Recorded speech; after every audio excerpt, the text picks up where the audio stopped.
Hey guys, what's up? I'm Erin and welcome back to the channel. If you're planning to retire before full retirement age and you want to continue working even just a little, this video could save you thousands. There's a powerful rule that applies in your first year of collecting Social Security. It's called the Special Monthly Earnings Rule, and it could make or break how much you actually receive in benefits. And there's a catch. With this rule, you have to understand what counts as income and what doesn't. So today, I'm going to break it all down clearly and quickly and with examples so you can plan your retirement with the best information possible.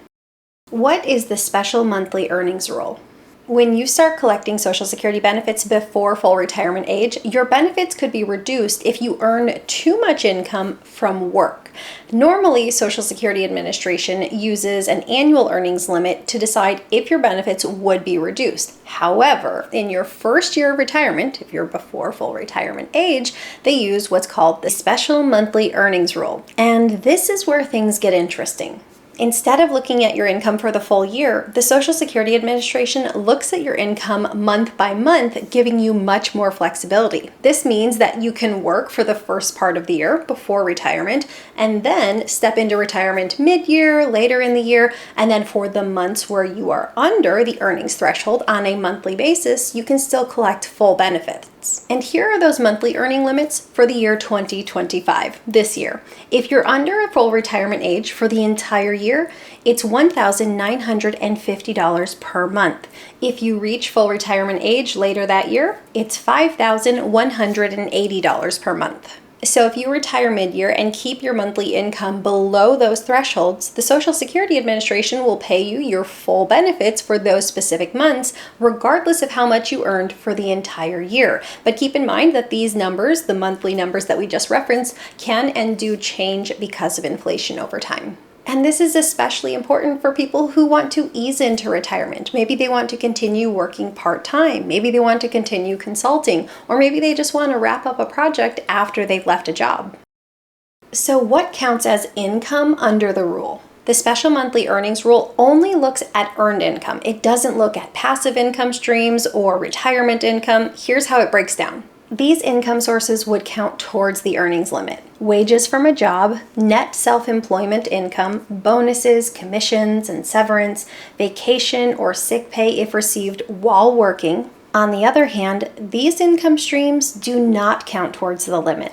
Pensions, annuities, investment income, rental income, withdrawals from IRAs or 401ks, and Social Security benefits themselves. And keep in mind that this rule focuses on when you earn the income, not when it's paid out. So if you earned an income in March and it wasn't paid out until April, it still counts towards March. Before we dive further into this important Social Security rule, I want to be fully transparent. Recently, I released a video that contained incorrect information about the Special Monthly Earnings Rule, specifically saying it was set to be eliminated in 2026. That video was based on multiple reports from well-known outlets like MSN and Yahoo Finance, and within one of the MSN articles was a link to what appeared to be an official publication from the Social Security Administration containing the same information. But here's the truth. That SSA document turned out to be a copy of a legitimate SSA publication, and it contained inaccurate information. I called the Social Security Administration to confirm this error, and once they did, I immediately took the video down. So this video is meant to replace that one, and from the bottom of my heart, I want to offer a sincere apology for that video that contained inaccurate information. I even look at this as a cautionary reminder to double and triple check official looking documents, especially in this age of AI. So that is a lesson I am taking very seriously going forward.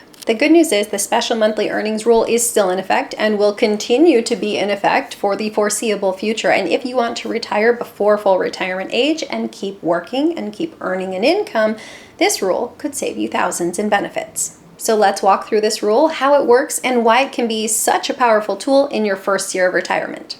Let's say we have Maria, who is 62 years old and decides to retire in July. She plans to start collecting Social Security in August, and her monthly benefit is $1,900 a month. Now, because Maria is under her full retirement age, normally the annual earnings limit would apply. In 2025, the earnings limit for people under full retirement age is $23,400. So if Maria earned more than that, Social Security would typically withhold $1 in benefits for every $2 she earns over the limit. So let's say Maria earned $90,000 from January through July while working her full-time job. Under the standard annual limit, she's well over the $23,400 cap. If SSA applied the normal rule, here's how they'd calculate it. Excess earnings beyond the limit, $66,600. Benefit reduction, $1 for every $2 earned over the limit, so in this case, $33,300. But Maria's total benefit from August through December would have only been $9,500, so her entire benefit for the year would be wiped out. That's a huge loss, especially for someone easing into retirement. But there is one important thing to note here, in that those benefits aren't gone forever. Once you reach full retirement age, the Social Security Administration will recalculate your benefits for any months that you had withheld benefits due to excess earnings. That adjustment means your monthly benefit will increase slightly going forward, essentially spreading out the value of those withheld checks over the rest of your life. Still, many retirees need that money now, not later, and that's why it's so important to understand the special monthly earnings rule, because this allows you to ease into retirement, it gives you more flexibility, and it gives you your full benefits in this first year of your retirement. So here's where the special monthly earnings rule saves the day. Using Maria from our example, because it's 2025 and because this is Maria's first year of retirement, the Social Security Administration will apply the special monthly earnings rule and look at her earnings on a month-by-month basis rather than an annual basis. So let's say that Maria starts collecting Social Security benefits in August. She no longer wants to work full-time, but she does want to continue doing some light consulting work, so she'll continue doing that while collecting Social Security. From August through December, she earns $1,500 per month from her consulting projects, which keeps her under the $1,950 per month limit. Now, because Maria's income is below the monthly threshold, Social Security won't withhold any of her benefits. She'll receive her full $1,900 a month benefit for those 5 months, even though she already earned $90,000 early on in the year. Thanks to the special monthly earnings rule, in 2025, Maria gets $90,000 from her career she worked January through July. She gets $9,500 in full Social Security benefits, no reduction, and she gets $7,500 in part-time income for the 5 months August through December. And all of this gives her a really smooth transition into retirement without triggering any penalties, even though she earned a higher income earlier in the year. And this really gives her the flexibility to retire whenever she wants to throughout the course of a year. The special monthly earnings rule provides critical flexibility for that first year of retirement. It is designed for those people who want to retire perhaps mid-year, who maybe have significant earnings in the early portion of the year, or maybe for retirees who want to ease into retirement, maybe do some part-time work or limited work and still collect full benefits. Without this protection, you could lose out on months of benefit even though you're no longer earning, and that is why understanding it is so important. But here's the key thing to know. The special monthly rule only applies during the first calendar year you begin collecting Social Security benefits. So in our example for Maria, it applied from August through December of 2025, since that's her first calendar year of retirement.